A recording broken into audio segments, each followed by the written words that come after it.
Bismillahirrahmanirrahim. Alhamdulillah. Uhayyikum bitahiyatil Islam, tahiyatan min indillah, mubarakatan thayyibah. Tahiyata ahlil jannah wa tahiyatuhas salam. Assalamualaikum warahmatullahi wabarakatuh. Alhamdulillah. Alhamdulillahilladzi an'ama alaina bi ni'matil ibadah.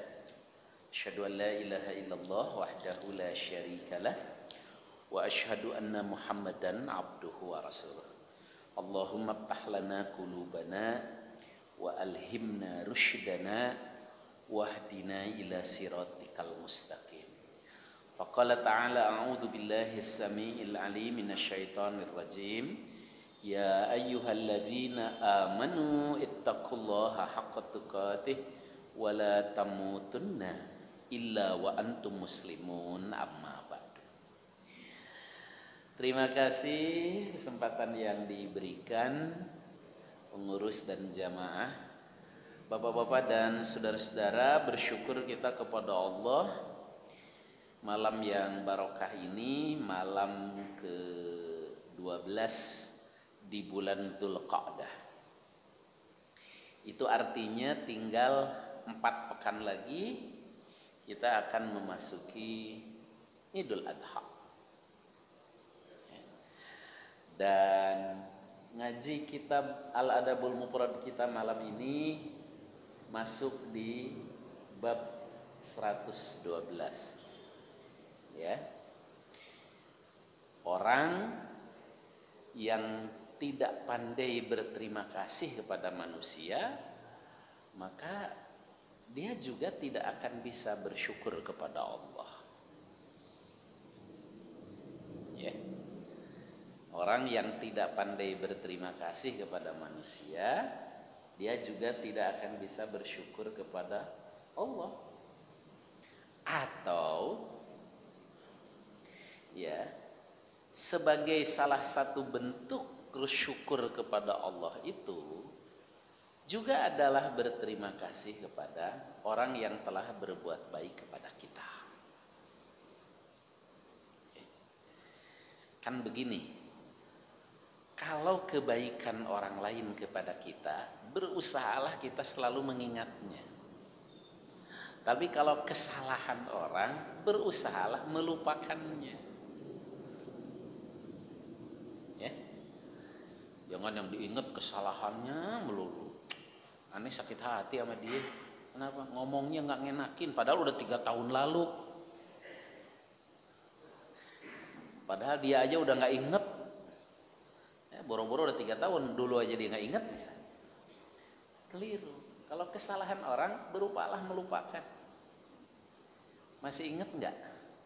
Orang yang dijamin masuk surga.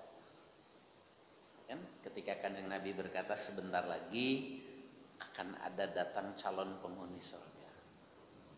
Kan? Tak lama kemudian datang seseorang. Kata Ibnu Umar, kayaknya biasa aja nih dia. Besoknya beliau bersabda begitu lagi. Sebentar lagi akan datang calon penghuni surga. Siapa gitu? Orang yang kemarin. Dan tampilannya biasa saja. Sampai 3 kali. Akhirnya kata Ibnu Umar, wah saya perlu selidiki ini. Apa sih rahasianya? Kok segitu istimewanya? Nah, untuk mengetahui seseorang itu kan ngineplah bersamanya. Kalau ingin mengetahui seseorang, bahasa Arabnya ingin arif kepada seseorang, arif, ngineplah bersamanya atau bepergianlah bersamanya. Kalau hanya ketemu di Al-Ikhlas dari maghrib sampai isya, ya itu nggak akan arif. Itu cuma alim saja, cuma tahu saja. Ya setahu saya, ya Pak Fulan orang baik. tapi ingin tahu lebih jauh, ngineplah bersamanya. Maka Ibnu Umar kemudian ya, minta kepada dia agar mau nginep di rumahnya. Jadi salah satu adab bertamu juga begitu, janjian dulu. Jangan langsung nyelonong datang aja. Tuan rumahnya lagi nggak pakai baju, janjian dulu supaya bisa disiapkan. Setelah Ibnu Umar nginep di rumahnya, ternyata nggak ada yang istimewa kata Ibnu Umar. Mungkin ya sama dengan saya atau bahkan biasa aja kok. Sholat malamnya biasa, baca Qur'annya biasa. Akhirnya ditanyakan, ya apa rahasianya sampai Rasulullah SAW mengatakan sebentar lagi akan datang calon penghuni surga, yang muncul tuh antum. Kata dia, ya sebagaimana antum lihat, aneh sih biasa aja, akhi. Cuma ada satu barangkali aneh ini kalau mau tidur berusaha untuk menghilangkan rasa benci kepada siapapun, berusaha menghilangkan dendam kepada siapapun, berusaha untuk melupakan kesalahan orang kepada aneh. Nah, itu rupanya kelebihannya. Jadi kalau kesalahan orang kepada kita lupakan. Tapi kalau kebaikannya ingat. Kalau bukan karena dia, aneh nggak begini di Jakarta. Dulu yang pertama bawa aneh ini dia. Ya. Sekarang aneh udah begini, udah jadi pegawai, udah ini. Dulu kalau bukan dia yang pertama ngajak atau pertama nampung, aneh nggak begini. Nah itu harus diingat kalau kebaikan orang. Sebaliknya, kalau kebaikan kita kepada orang dilupakan, brengsek dia, nah, masa lupa? Dulu aneh nolong dia. Nah itu keliru. Kalau kebaikan kita kepada orang berusaha untuk melupakan, biarkan sudah jadi catatan amal soleh di hadapan Allah, jangan digugurkan lagi. Namun kalau kesalahan kita kepada seseorang, nah, jangan dilupakan sebelum kita minta maaf. Ya, kalau perlu bukan hanya minta maaf, tapi menggantinya. Wa atbi'is sayyi'atal hasanata tamhuha. Ikuti kesalahan itu dengan kebaikan, niscaya akan menghapusnya. Ya. Nah, di sini kata Abu Hurairah, Nabi SAW bersabda, la yashkurullah man la yashkurun nas. Seseorang belum merealisasikan rasa syukurnya kepada Allah kalau dia belum bisa berterima kasih terhadap kebaikan orang lain kepadanya. Bisa dipahami ya? Seseorang belum dikatakan bersyukur yang sejati kepada Allah, belum dikategorikan merealisasikan syukur kepada Allah sebelum dia mampu berterima kasih kepada kebaikan orang lain kepadanya. Nah, jadi ketika kita berterima kasih kepada kebaikan seseorang bukan menjilat, juga bukan supaya dikasih lagi, bukan. Nah, biar dikasih lagi aneh. Oh makasih Pak ya. Oh yang tempo hari Bapak kasih itu manfaat banget bagi saya. Kalau ada lagi boleh Pak. Bukan begitu.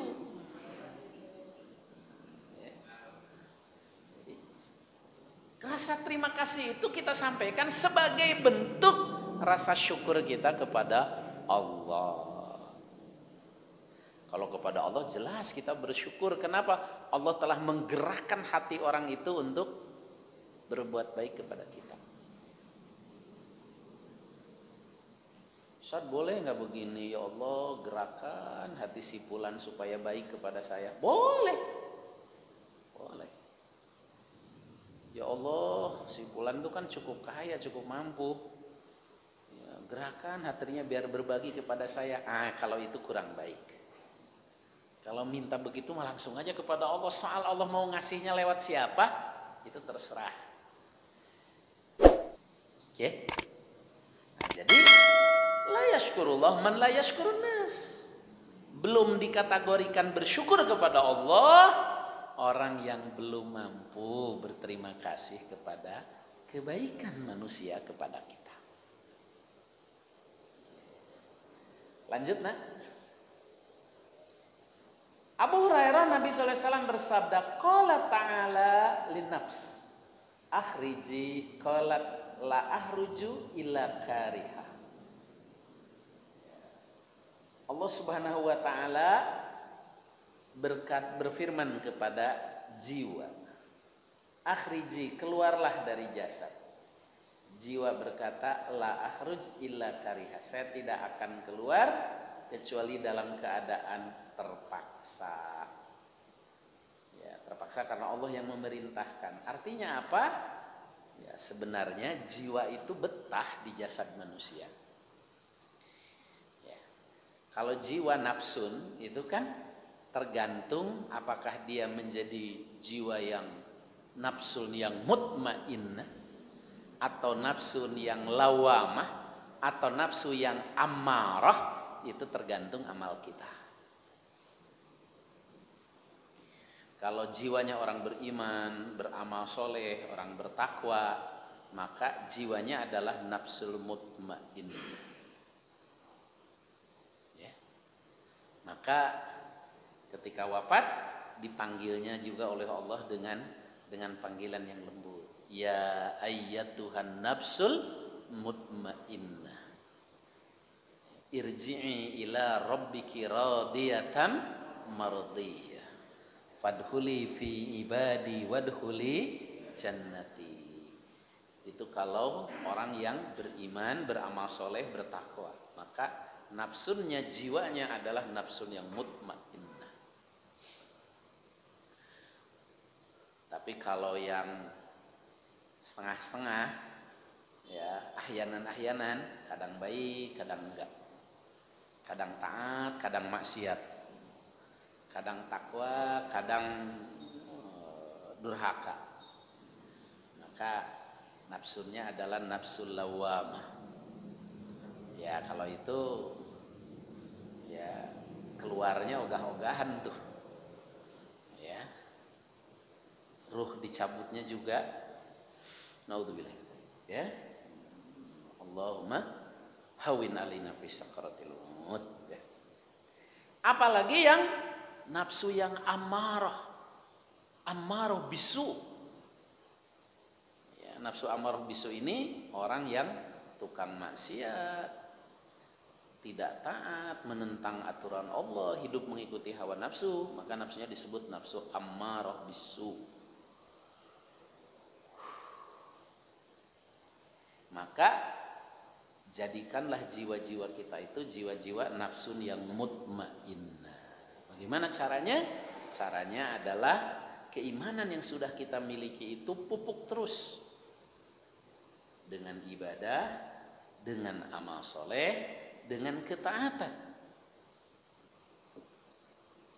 sehingga ya, nafsunya nafsu mutmainnah. Ketika keluar pun keluar dengan indah, disambut oleh Allah, ya, oleh para malaikat. Irji'i ila rabbiki radiyatan mardiyah. Masya Allah.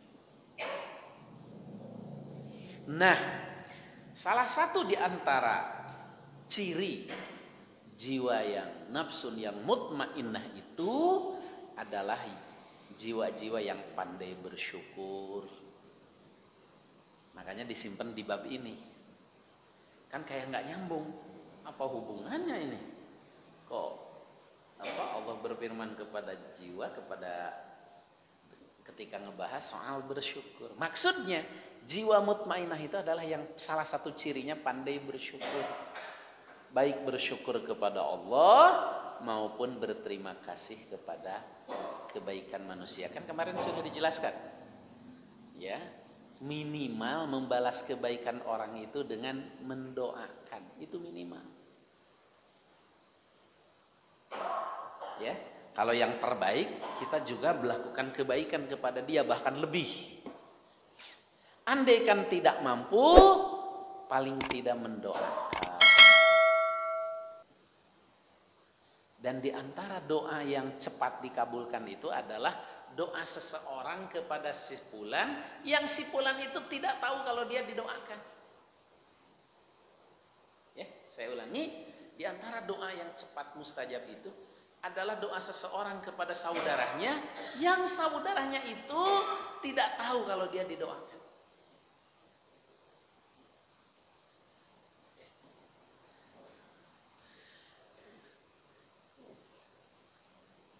Dulu ada teman, dia kuliah di Azhar, Mesir, itu punya sahabat. Sahabatnya itu sering nanya, kapan antum jadwal ujian tanggal sekian, tanggal sekian. Awalnya tuh nggak tahu kenapa suka nanya jadwal ujian. Rupanya sahabatnya ini kalau di pas jadwal ujian tuh sengaja bangun di malam hari untuk sholat dan mendoakan khusus saudaranya yang sedang menghadapi ujian itu.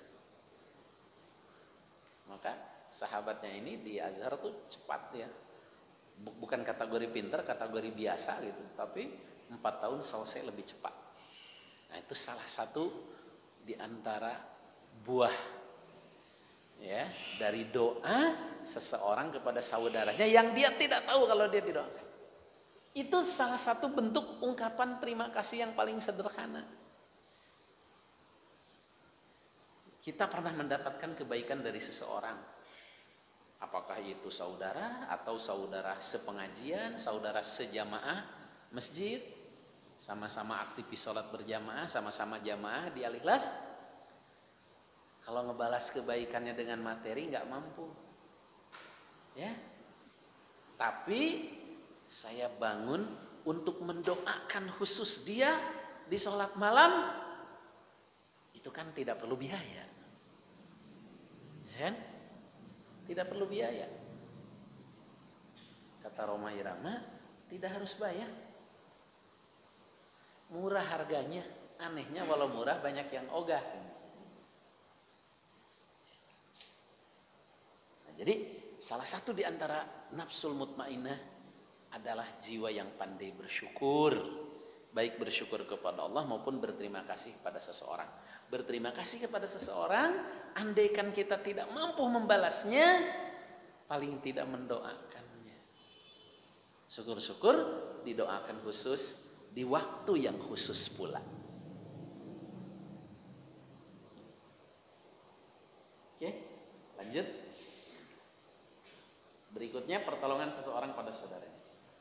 Abu Dzar dari Nabi sallallahu alaihi wasallam beliau pernah ditanya dalam suatu riwayat. Abu Dzar bertanya kepada Rasulullah, ayu amal ahsan, amal apa yang paling baik? Atau ayu amal afdal, dalam riwayat lain amal apa yang paling utama? Nabi sallallahu alaihi wasallam menjawab, imanun billah wa jihadun fi sabilillah. Amal yang paling utama adalah beriman kepada Allah. Iman kepada Allah itu amal hati. Ya. Amal hati, jiwa, meyakini Allah Subhanahu wa taala dengan segala kemahaannya, Tuhan yang menciptakan kita, menciptakan alam semesta, yang mengatur kehidupan kita, yang memberi rezeki kita, yang maha segalanya, tempat kita ibadah, itu yang kita ibadahi.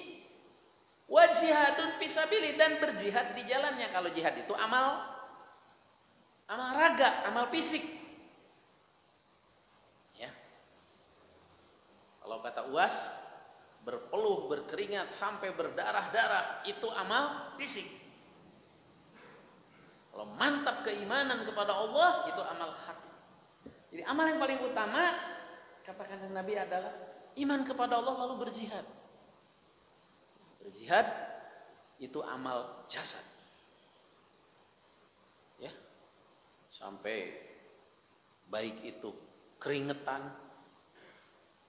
bahkan sampai terluka, bahkan sampai berdarah-darah, atau juga jihad dengan harta. Ya. Atau juga dengan harta, itu namanya jihad dengan harta. Atau Jihad dijalankan dua, bi anfusikum, bi amwalikum wa anfusikum. Iman dan jihad, baik jihad dengan harta, infak, sedekah, hibah, wakaf, jariyah. Terserah mau rekening yang mana. Saya sering istilahkan, mau rekening yang mana? Kirim duluan duit kita ke akhirat. Mau lewat giro wakaf, mau lewat rekening hibah, rekening jariyah, rekening sedekah, sebentar lagi rekening kurban. Ya, mau lewat rekening mana? Yang jelas kirim duluan tuh duit. Nanti ketemu lagi di sorga. Ya, lewat rekening kurban, ketemu di sorga sudah jadi BMW. Lebih elit dari BMW malah. Ya, Ferrari. Lebih dari Ferrari malah. Ya. Ya, atau lewat mana terserah. Itu jihad dengan harta. Atau jihad dengan badan, dengan fisik. Rasa lelah, keringat bercucuran, bahkan sampai terluka, bahkan sampai darah tertumpah. Ya, karena makna jihad itu luas. Setiap upaya kerja demi tegaknya agama Allah. Ya. Nah, lalu Abu Dar bertanya lagi, ayuriqab afdal? Memerdekakan hamba sahaya yang bagaimana yang paling utama? Dulu kan masih punya budak ya, sekarang budaknya udah nggak ada. Kecuali di Jawa Barat, loba barudak. Aglaha samanan wa anfusaha inda ahliha.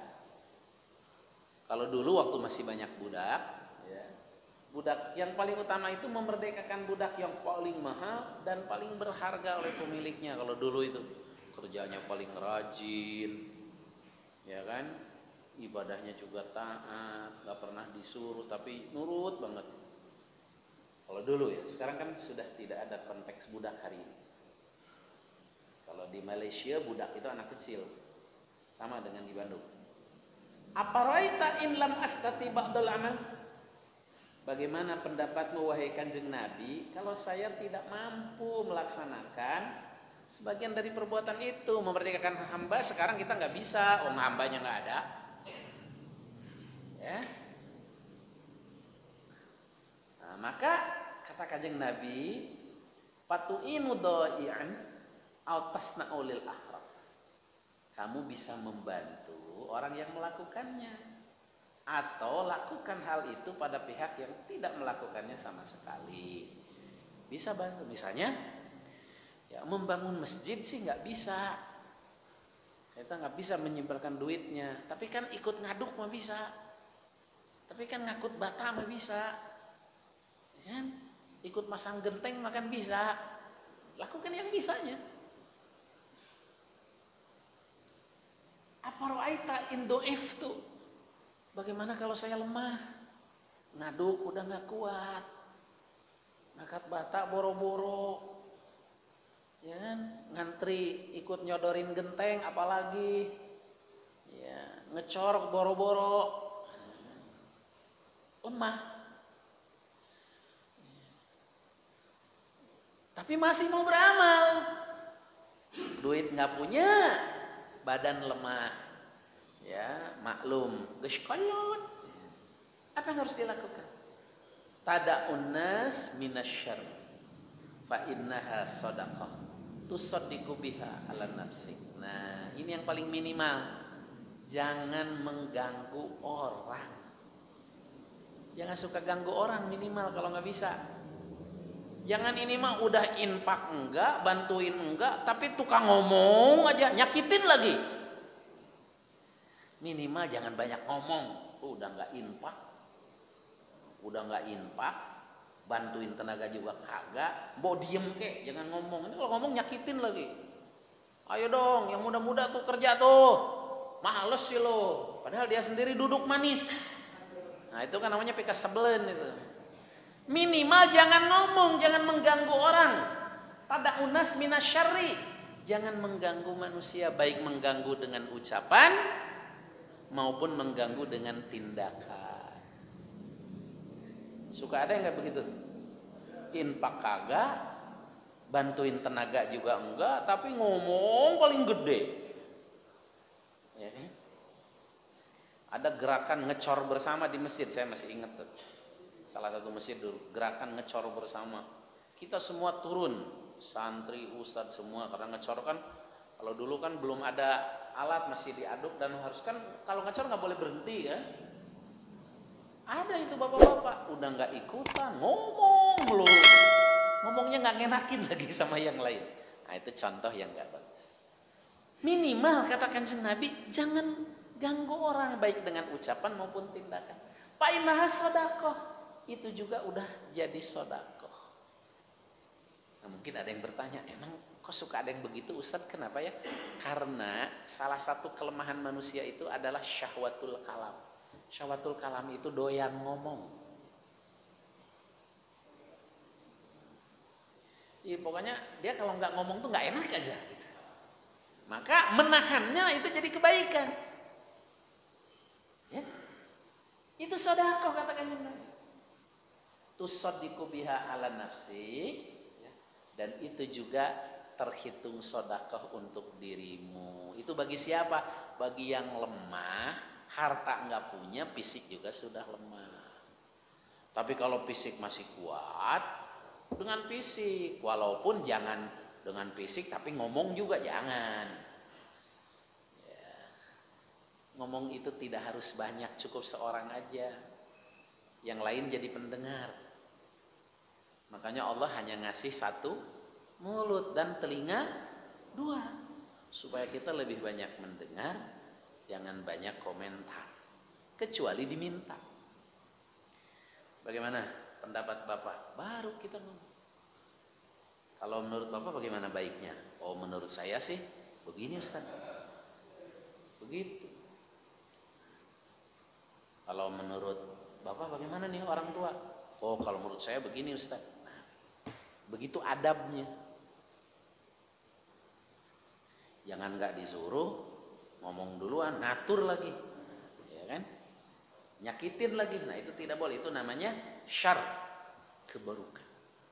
Kebaikan yang paling minimal ketika kita tidak mampu dengan fisik maupun dengan harta, jangan mengganggu dan menyakiti orang. Ya. Jadi jangan sampai ada orang yang jadi enggan ke masjid gara-gara tidak suka dengar omongan kita. Ya. Lanjut.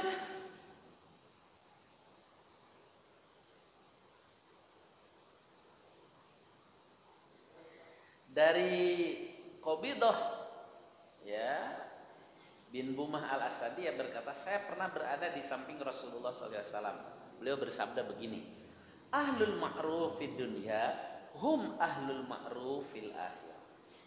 Wa ahlul munkar fid dunya hum ahlul munkar fil akhirah. Ahlul ma'ruf fid dunya, orang yang selalu melakukan ma'ruf. Ma'ruf itu kebaikan dalam bentuk perbuatan, itu ma'ruf. Kan kebaik, kalau bahasa Indonesia itu kan simple ya. Simple itu artinya terlalu singkat gitu. Pokoknya kebaikan aja. Kalau dalam Islam kan macam-macam. Ada birron, ada hasanan, ada ihsanan, ada ma'rufan, ada thayyiban. Ya, kalau birron itu baik dalam pengertian sistem nilai. Laisal birro antuwallu wujuhakum dan seterusnya. Kalau ma'ruf itu baik dari sisi perbuatan. Makanya amar ma'ruf, nahi munkar. Enggak amar bir. Kalau khair baik dari sisi nilai, kuntum khairu ummah. Makanya enggak amar khair, tapi amar ma'ruf. Kalau ihsanan baik dalam arti sikap. Makanya wabil walidaini ihsana. Tidak wabil walidaini ma'rufa, tidak. Atau birrul walidain. Terus ada lagi baik dari sisi jenis.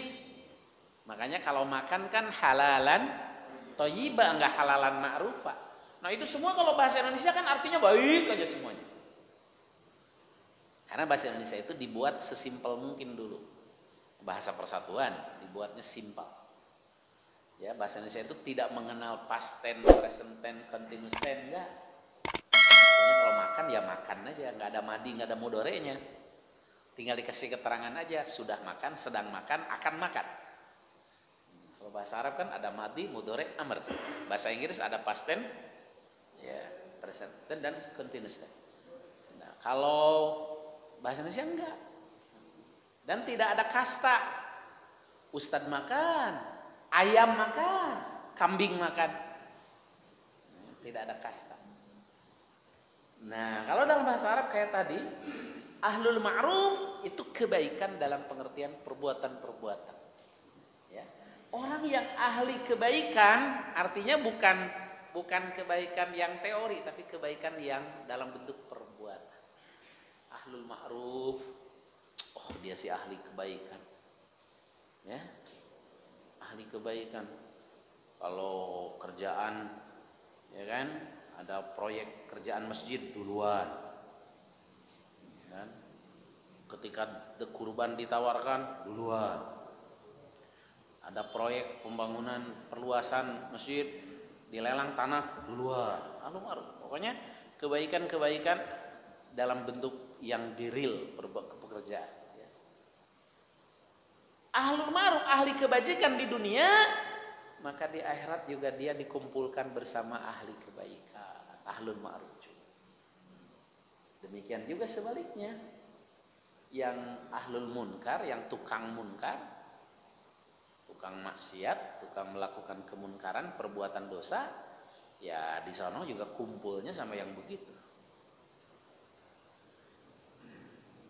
Mudah-mudahan kita semua termasuk ahlul ma'ruf, ya. Minimal baik dalam pandangan manusia. Makanya kan kalau ada jenazah, imam suka nanya, hal huwa min ahlul khair? Khair. Itu baik dari sisi nilai. Artinya baiklah dalam pandangan manusia. Apakah sesungguhnya baik atau tidak?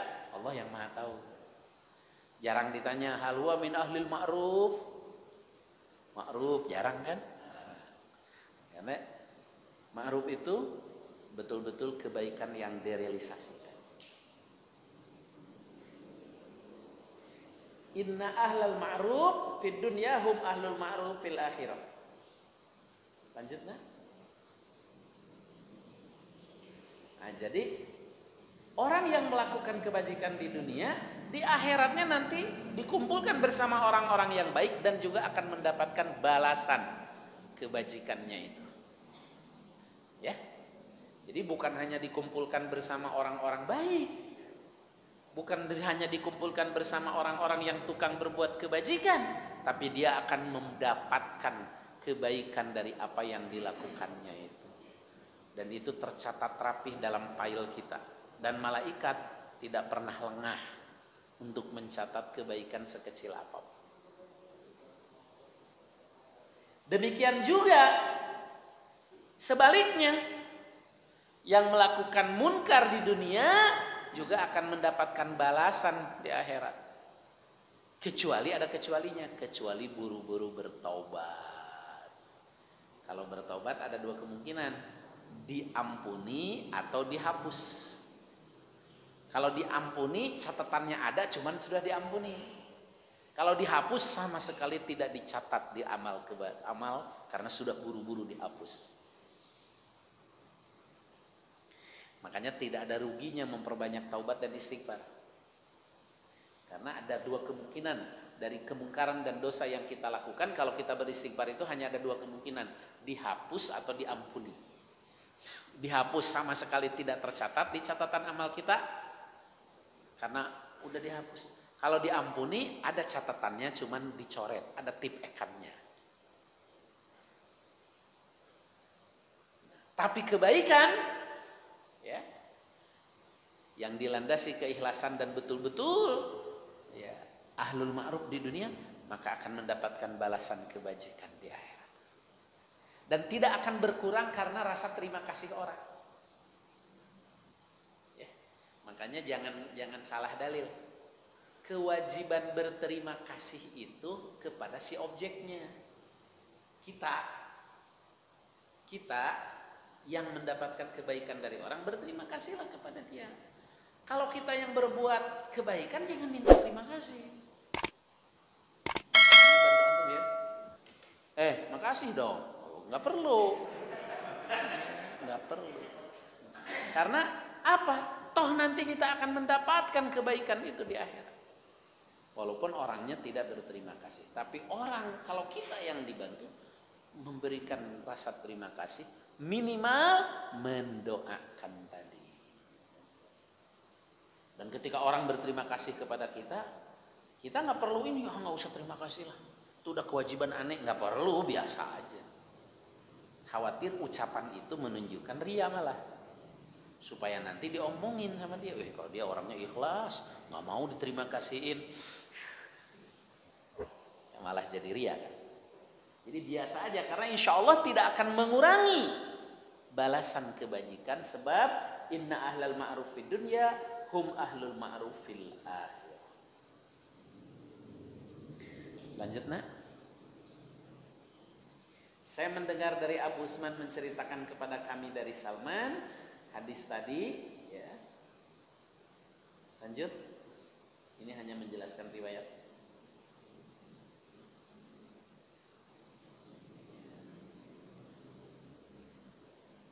Ini hadisnya cukup masyhur, kullu ma'rufin shadaqah. Setiap perbuatan baik itu bahkan bukan hanya bernilai kebajikan, tapi juga bernilai sedekah.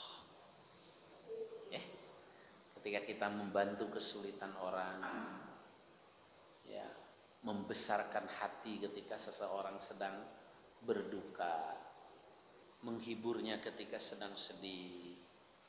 Kan tidak selamanya yang namanya kebaikan itu identik dengan duit, tidak. Ya, ikut meringankan bebannya dan seterusnya, itu bukan hanya dinilai sebagai amal soleh, ma'ruf, tapi juga bernilai sedekah. Ini makna sedekah yang sangat luas. Kullu ma'rufin sedekah. Setiap ma'ruf, tadi ma'ruf itu apa? Kebaikan yang dilaksanakan, yang dikerjakan, itu bahkan bernilai sedekah. Apalagi sudah membantu dengan perbuatan ma'ruf, dibantu juga secara materi, itu jelas. Ya, itulah yang disebut dengan ahlul ma'ruf, ahli kebaikan. Dan mengerjakan ahlul ma'ruf, mengerjakan kebajikan itu paling enak kalau kita jadi pejabat. Ya. Kalau kita punya kekuasaan, tanda tangan kita sakti, paling enak. Ya. Ketika tanda tangan kita sakti, kita punya posisi kekuasaan, maka melakukan ma'ruf, melakukan kebaikan itu lebih mudah, lebih enak. Kenapa? Anggarannya ada.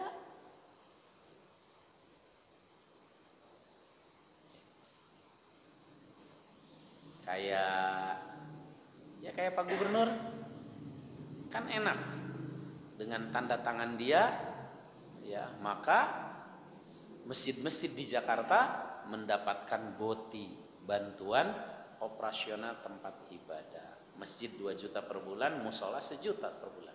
Itu masjidnya untuk kegiatan. Imamnya lain lagi, ada tunjangan imam.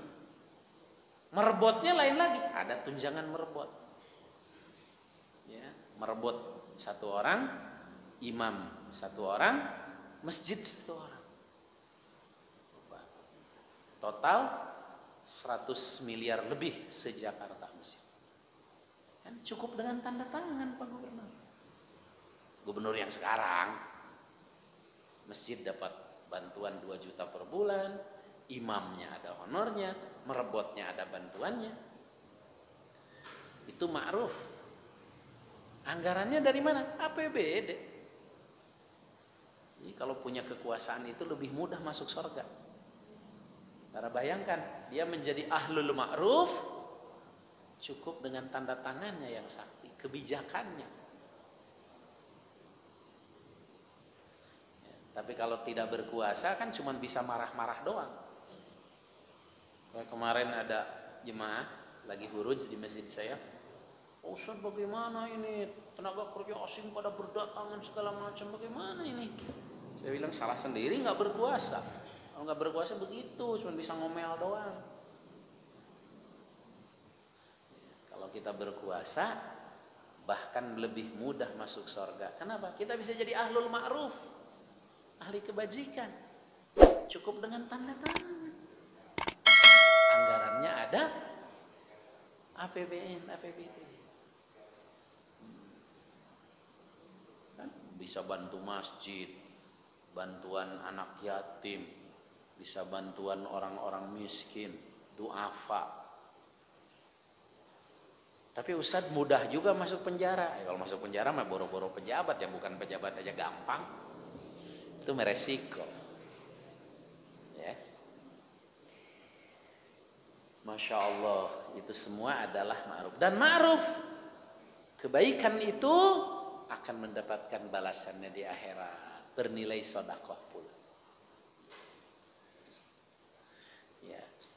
Makanya saya termasuk orang yang mendorong siapapun, ahli masjid, ahli ibadah, kalau dia ingin berkuasa, apakah menjadi anggota dewan, menjadi bupati, menjadi wali kota, kita dorong.